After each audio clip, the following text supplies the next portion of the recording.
Hello, college football fans, and welcome to episode 24 of College Football Throwdown, a college football podcast by college football fans for college football fans. I am your co-host, Alex Schmitz, and today I'm joined by my dad, Peter Schmitz. Good evening, and good evening, college football fans. Get ready for a wild and crazy November. That's right. We're previewing, or recapping, I should say, the Week 9 of college football, what went on, as well as looking into the upcoming Week 10 of the games that are coming up in the season, as well as the official college football playoff rankings that were released. So there's a lot of good stuff to talk about today. And without going into all the details of reporting who is what or whatever, I think it's good that we're going to just kind of take a general view of it and then dive into, what's going on next week, right. And the process, not so much the specifics. Right. Okay, yeah. So why don't we talk about the Week 9 games first off? Bless you. Okay, excuse me. On the last podcast, we both predicted the scores of the Notre Dame-Temple game, both saying that it was going to be 31-24. And the final score, as it turned out, was 24-20, so it was a little bit closer than we imagined. I remember I caught the tail end of that game because I saw it was tied up. I want to say it was 17-17 in the fourth quarter. But then I think Temple had to kick a field goal, and then Notre Dame scored, and then Temple had one last drive, and then they threw an interception, and the game was over. But it seemed like a pretty good game. Yeah, absolutely. It was a very good game, and Temple's defense was able to have surprisingly effective during the course of that game. That was an area that I expected, where Notre Dame was going to kind of be able to demonstrate its separation. But Temple hung in there. I think Temple's got some capability there. Yeah, for sure. And there were a few games that turned out to be a little bit more interesting than people were originally expecting. I know North Carolina beat Pittsburgh, who was ranked in the top 25. That was a little bit of an upset. Yes, it was. And then we have our current now number one team in the nation, Clemson, played against NC State and beat them, but it was 56-41. So NC State got some points on them, obviously. Yeah, and it'll be interesting. I mean, as you know. Florida State. There's just some great games coming up here, and we're going to see a lot of this stuff play out. Oh, yeah. Stanford kind of had a close call with Washington State, 30-28 victory for them. And then Florida-Georgia game, which was obviously a matchup between two perennial powers in the SEC. Florida controlled that game pretty strongly, 27-3 victory for them. Yeah, it was dominant. Yeah. And then Oklahoma State against Texas Tech, just a shootout, apparently. Oh, that was ridiculous. They don't play defense out there, apparently, in the Big 12. Right, which is ironic because we used to be out there. But I swear that, historically, obviously, the Big 12 has never been, as defensively minded as the Big 10, for example. But and maybe it's just my flawed perception, I don't know, but I don't feel like it was that pronounced when we were in the conference. Seems like in the 7 years or whatever since we've left, it's gotten more offensively focused and less defensively focused. I think there's truth in that. I think it has to do with the skill talents and where those talents lie, and currently certainly the advantages to the offense, and in that league particularly those wide open offenses that they have and how they referee the games, it all lends itself to high-scoring games. Mm-hmm. Yep, and then Utah against Oregon State, 27-12. So that was a little bit interesting. And then Oklahoma kills Kansas, 62-7. Not super surprising there, really. No, not at all, not at all. But and last week was kind of that last quiet little week before we have this surge of great weekends of college football, and you're going to see some things happen. As we move through this month of November, you're going to see a couple of weeks hereafter. You'll have two more weeks of really great football in the SEC, and then you're going to start seeing though all these SEC teams have their final soft schedule game that many of them have orchestrated so that they have a late season game to play against a non-conference opponent that's effectively like a second bye week, and you'll start to see that. So some of those weeks will get a little softer because of that. But man, it just looks like November is going to be great from a standpoint of matchups. Oh yeah, yeah. Well, in the Big 12, there's a ton of great games coming up in the Big 12 because they haven't played each other yet. All the Right, best a whole round teams. robin, yeah. Yeah, and the Big 10 has some big matchups coming up. Obviously, with like Michigan and Ohio State. Obviously, always a great game to end the season. Right. Speaking of Michigan, they had quite the game against Minnesota. I only saw, I wasn't watching the game live, I only saw a recap of the game. But what I don't understand is why Minnesota got themselves in a situation where they only ran one play for the win rather than making a quick attempt at the end zone and then if that failed, kicking the field goal and going to overtime. I have a feeling that the coach intended to do that, but for whatever reason, and again, this is a guy being, his first game as head coach, since in a while, um, um, not maybe effectively communicating with the players on the field, because I get the sense that the players did not understand that as soon as the referees had gotten done making their decision on the previous play, determining whether the player had actually gotten in or not. Once that was decided and the ball had been located in terms of where it was going to be positioned on the field, that clock was going to restart. And so then they took a good bit of the time left on the clock just to get themselves organized to snap the football and start the play. If they had snapped the football at that moment in time, um, then they would have had enough time to have a simple pass play opportunity. If it was there, great. If it's not, you throw it out of bounds, and then you kick the field goal to try to tie it up, and you go into overtime. But instead, they ran all the clock on that one play, and they didn't get a chance to call their timeout and get the field goal unit on. It was just horrible end of game planning there, and may very well cost that guy a chance to be the head coach at University of Minnesota. What was it that happened with their coach exactly? He has been he has battled epilepsy for his whole life, or certainly a long time, and there have been times in the past, even since he's been at Minnesota, even before his previous coaching stops, where he has had issues with that. There's drugs that he takes to control that, but they have downsides. They have negative effects. And so every now and then he will choose at times to stop taking some of those medications in an effort to get more clarity and have, his best intellectual capability and capacity. But then that opens him up to having some other management issues with the illness. And I think he got to the point where he just couldn't do it anymore. Mm-hmm. And so he had to raise his hand and admit that he needed to retire. Gotcha. Also, that was my roommate Ed just getting home. That's what you heard in the background there. Got it. We have also had Ole Miss Auburn, another big SEC game, and Ole Miss won that 27-19. And then this one surprised me. UCLA Colorado. Colorado put up a good fight, and even though UCLA won 35-31. Because they haven't had a great season, I don't think, but they put up a good fight there. They sure did. Sure did. And then our kind of feels like almost like every week for the past 3 or 4 weeks, we've had one particularly crazy ending to a game. This week it was Miami and Duke with that crazy lateral, at the very end of the game that actually ended up working and scoring them the touchdown at the very end of the game. Right. And as we've talked, obviously that was poorly officiated, both that play and the entire game. Didn't change the outcome. They're not going to change the outcome.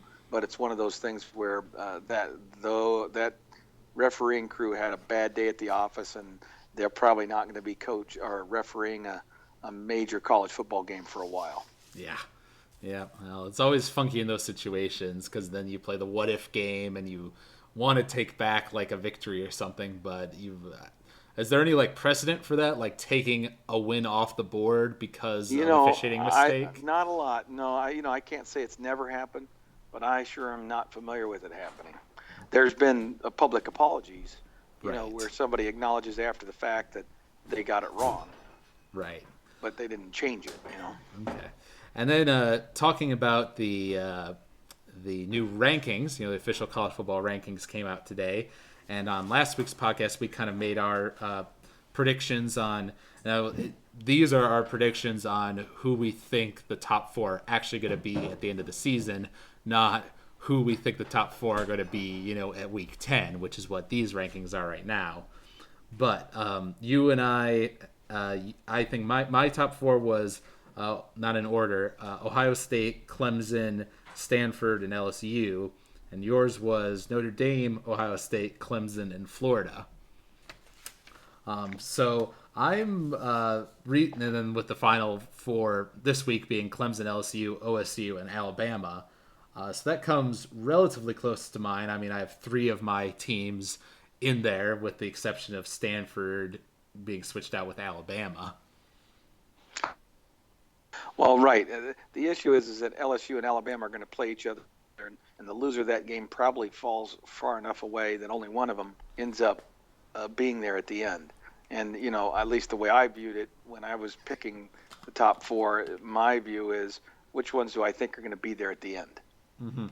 Not necessarily right at this moment, because if you look right at this moment, then I get why somebody might be, doing that. But so it's going to be interesting to see, and really it's more about that process. It's more about I love the way that committee is going about their business and taking things as a snapshot in time. They're looking at it every week as if it was a new set of data and a new set of circumstances, and looking at all the relative strengths and weaknesses of a team each week independently. And I think that is going to be the beauty of our of this new system that we have, that allows them to ultimately arrive at a decision that year in and year out, I believe is going to produce, in hindsight, the best four teams that'll get a chance to play for that playoff. Mm-hmm. Yeah, I mean, lots of people have talked about how if you look at this ranking from this point in the season, last year, there were three SEC teams in that top 10, and then or top four, I should say, then none of them ended up making it because they beat up on each other after that point, and Ohio State was ranked way down, compared to where they ended up at the end. So you never can predict how these things are going to go. Exactly. Mm-hmm. And the other thing I was going to say that I love about it is that unlike the BCS, which is a composite of all these different polls, this involves actual human decision making. And so, like on that ESPN show today, they had the spokesman of the committee was there, and the ESPN guy asked him questions like the fact that Alabama is a one-loss SEC team, but so is Florida, and they've also have some very quality wins. So why are they all the way down at 10 while Alabama's number 4, and he gave Right. explanation that Alabama has like 3 wins against teams that are over 500, whereas Florida only has 2. And so, like comparatively, strength of schedule, all that, Alabama seems better at the moment than Florida is. And the key is it's at the moment, because they're not looking at what Florida might need to do in the future as far as games. Florida has the opportunity because they're going to play Florida State in a non-conference game before this season's over.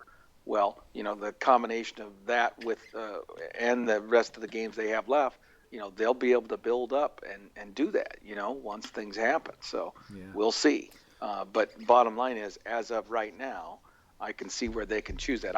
I still think Alabama's probably getting a little bit of a benefit of the doubt, but the argument is definitely there in support of them. So. Mm-hmm. And we're seeing some strong consideration of or teams that aren't in one of the 5 power conferences. Notre Dame being the biggest example, but then Memphis sneaking their way up there at 13 as well. And I know some of those teams like Toledo and others are in the top 25. So they are putting some value in those teams, even though they are bringing them down because their strength of schedule isn't there compared to the rest, obviously. Right. So it's the beauty of that whole system is that it's about way more than just you know, um, who is got the best record or whatever. They're looking at all the body of work. They're looking at all the comparative data and what these teams can do. Right, because I remember like during the BCS era, there was a lot of talk about like, well, Boise State, is undefeated, even though, and people would say, well, they haven't played as strong of opponents, but it's like, no, it doesn't matter if they're undefeated, they should be in that championship game. That's what a lot of people talked about in that kind of era, and I would agree with you. This new kind of playoff era has put more focus on that strength of schedule. It doesn't matter if you're undefeated if you haven't played anybody. That's what these Big 12 teams are facing right now, like Baylor and TCU and Oklahoma State, even though they are about to play each other and actually play against, quality competition. Right. Yep. And that guy as well, that spokesperson, talked about balance as well in terms of teams having good offense and good defense, and looking at a team like TCU or Baylor, it's clear as day that they have astounding offenses, but they haven't really had their defenses tested yet. Exactly. And so that means that they have that, suspicion that they could get blown out. Even Clemson, I mean, I know they put Clemson number one. My only hesitation of putting Clemson number one is, that latest data point that they have of Clemson, where they played an NC State team that's a good but not great NC State team, and they allowed that team to put up some serious points on them. And so it's going to be really interesting this week. Another one of those huge games that's coming up this weekend. Florida State, Clemson, man, that's a big time game. Yeah, well, looking at it, we have basically there are three key games this upcoming weekend. Clemson, Florida State is one. TCU, Oklahoma State is another within the Big 12. And then by far the biggest game being LSU, Alabama, top 4 matchup. Right. And well, and you got some out west too. I mean, that Arizona at USC, Cal at Oregon. I mean, there's some big time games that are all a part of this weekend. So it goes from morning till night for someone like you out there on the West Coast. Yeah. I mean, if you wanted to, you could sit down and just soak in a day of college football, like amazing. Day. But I'm actually going on a trip to I know. Well, I'm explaining to the audience. I'm going on a trip to San Francisco this weekend, but I'm gonna have to, because I won't be able to watch the games because I'm gonna be experiencing all these cool things in San Francisco. But on the car ride back, because it's a long car ride from there down to LA, I'm gonna have to try to find some of those games and listen to them on the radio. I think that's gonna be my solution. Yep. Well, and you'll be able to find them on the satellite radio, buddy. So. Yep. Then there's some other interesting games. Michigan, Rutgers, and Minnesota, Ohio State in the Big Ten. Northwestern, Penn State. That'll be a competitive matchup, I think. Oh yes, absolutely. Memphis, Auburn, Texas A&M. Yep. In the SEC. Memphis, Navy. Yeah. Tougher team for Memphis to play against. Notre Dame. Absolutely. Pittsburgh, coming off of Pittsburgh's loss. Yep. Utah, Washington is another Pac-12 one. Oh yeah, that should be a pretty good one. Yeah, so there's a lot of good games coming up this week. Kentucky at Georgia. That'll be interesting just to see what happens at Georgia. Are they able to rebound, or are they gonna let this Florida game beat them twice? Mm-hmm. Yeah, I feel like Georgia's an interesting case because they're in the talk for like the SEC, like in terms of it being one of those top teams that could compete for the championship, year after year, but then they never seem to be able to pull it out, Right. Well, and that's the big discussion, Now you've got a coach, as an example, a little different than the situation at Nebraska, but you have a coach who has had enormous success over a long, consistent period of time there at Georgia, but he has seldom won any championships, Big Ten, SEC, and certainly no national championships. And yet he's had tremendous talent because he's a great recruiter, but he's always found a way, or they've had injuries to key players that have kept them from being as good as they could be. Mm-hmm. Yeah. So, those are some off-season topics for us to talk about in greater length, I'll tell you. Yeah. Yeah, well, and we've talked about that in non-podcast related before about like your Lloyd Carrs and your Frank Soliches who are coaches who are winning a good amount of games, and but they just couldn't win the big one. They couldn't get you to that where you're dreaming of being, and then both teams ended up hiring new coaches, and those new coaches ended up doing worse than the guy they fired. Exactly. So it's funny how that works. All right, is there anything more you wanted to say about Week 10, the upcoming week? Not necessarily, not necessarily. Other than to just again compliment the committee about how they're going about their process. I think that's the real fundamental key here that's going to lead to this playoff thing continuing to work so effectively. Is that process and that discipline that they've put in that frankly wasn't there before. It used to be survive and advance, but now it's a much more sophisticated process than just survive and advance. I mean, you have to survive, but you have to perform, and you have to make sure that you're scheduling yourself so that you put yourself in a position where if you do well, you'll have success. Mm-hmm. Yeah. Well, and what was I going to say? Looking at the ranking here. This didn't have to do with the rankings so much as a prediction I made. I talked about in the last podcast how, even though I didn't think that they were going to make the top four, I thought that the Big 12 would get left out again. Their champion, and I predicted their champion was going to be Oklahoma State. Going off of the fact that Baylor had lost their quarterback, and I thought that might be a factor. Although they performed, they put up some crazy numbers again this week. Although I don't think they played somewhat of significant. They played. No, I don't know who they played. But point is, I'm wavering a little bit on my Oklahoma State ranking. That's like the biggest stretch I'm making amongst my predictions. I'm not sure that's actually going to happen or not. Well, we'll revisit those predictions again after this week. I think after this weekend, things should clear up at least one increment of clarity. And then based on that, we can really make another stab at these things. Yeah. I'm trying to find... here it is. ESPN, like their Twitter, posted a picture that showed what the big bowl games would be, the 6 New Year's bowl games would be based on the current rankings of the playoff. So right. It would be... The 2 semifinal games would be Clemson, Alabama, and LSU, Ohio State, obviously. And then in the Peach Bowl, you'd have Iowa against Memphis, Sugar Bowl, Baylor against Florida, Rose Bowl, Michigan State against Stanford, and Fiesta Bowl, Notre Dame against TCU. And obviously, this is based on what we have now, not what we'll have at the end. But all those games sound like great games I'd love to watch. So in terms of making compelling matchups, I think that's pretty interesting, with the exception of the fact that that's 2 SEC teams in the top 4, which isn't as exciting. If those 2 teams were to win and face each other in that championship game. But Did I lose you? oh, okay. Did you hear what I was saying about the bowl games? I did. Yep. Mm-hmm. Okay. I just all of a sudden it went really quiet, and I wasn't sure if I had lost my connection with you.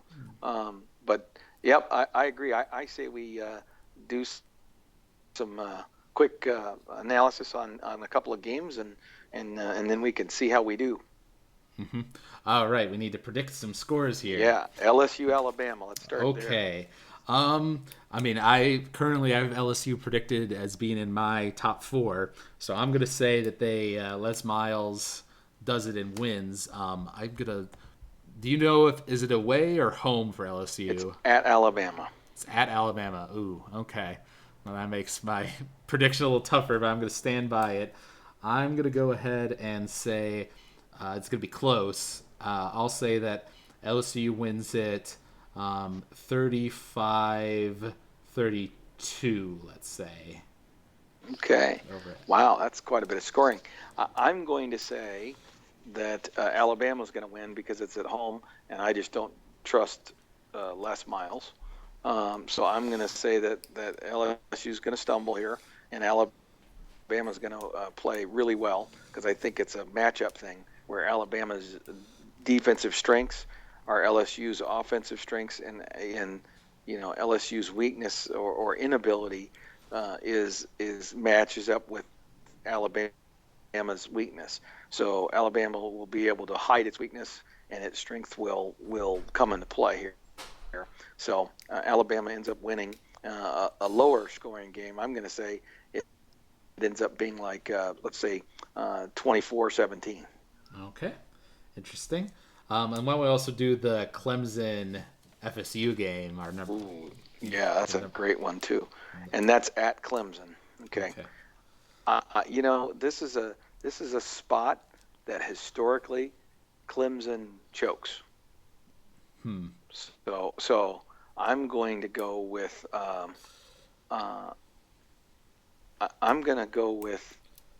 Florida State winning this game in an upset.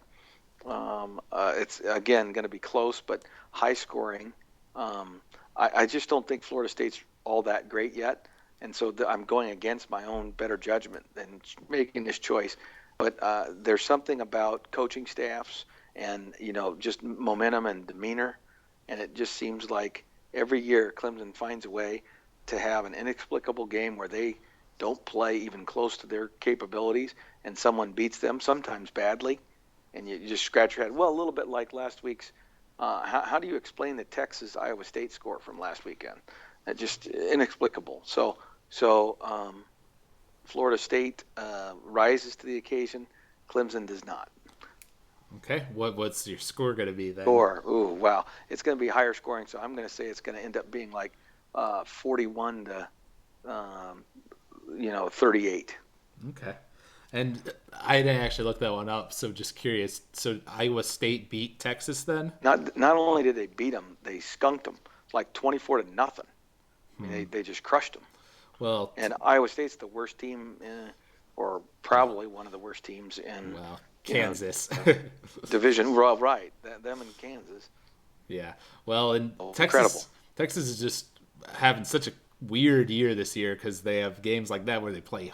Had horrible games, but then they had the crazy one where they win against Oklahoma. Yeah, I mean, it's one of those things, like you say, kind of like how Clemson might have a weird slip up. Maybe Texas had their weird slip up where they did better than they were, way better than they were expected to. Yeah. As for myself, I'm gonna stick with my gut on my predictions for the top four. So I'm gonna say that Clemson wins against Florida State, and tell you what, I'll flip your score. I'll say Clemson wins 41-38 over FSU. Okay, that's good. Yeah, and again, Alex, I probably agree with your pick better than my own as far as Clemson being the winner. And if Clemson comes and shows up and plays the way they're capable of playing, it could be a blowout in Clemson's favor. It's just that there is that history, and I can't get over it. Mm-hmm. I'm looking up the Oklahoma State game right now because if I remember right, oh, that's right. So they're playing TCU this weekend. I'm reminding myself. This is one of the reasons why I thought Oklahoma State had a chance to win the Big 12 because they're playing. It's at home with TCU, and it's also at home when they play Baylor and Oklahoma. Right. Well, and they found a way. They uncovered it. But when you have no defense, at some point that usually comes back to haunt you. Yeah. So that'll be interesting. Oklahoma State's my wild card team. I'm going to see if they can, pull it out for me. Right. Okay. Awesome. Well, this is an exciting time to be a college football fan. We're in the second year of a brand new system, and last year, obviously, it was received very positively. So it'll be kind of interesting to see how that happens this year, if there are any trends that are set up in terms of, like the Big 12 and their championship game. We've talked about that in the past, or their lack of a championship game, rather. So it'll be interesting to see if this year is as positively received as last and what sort of games it gives us. I think it's going to give us some great games, and we're in for a treat. All right.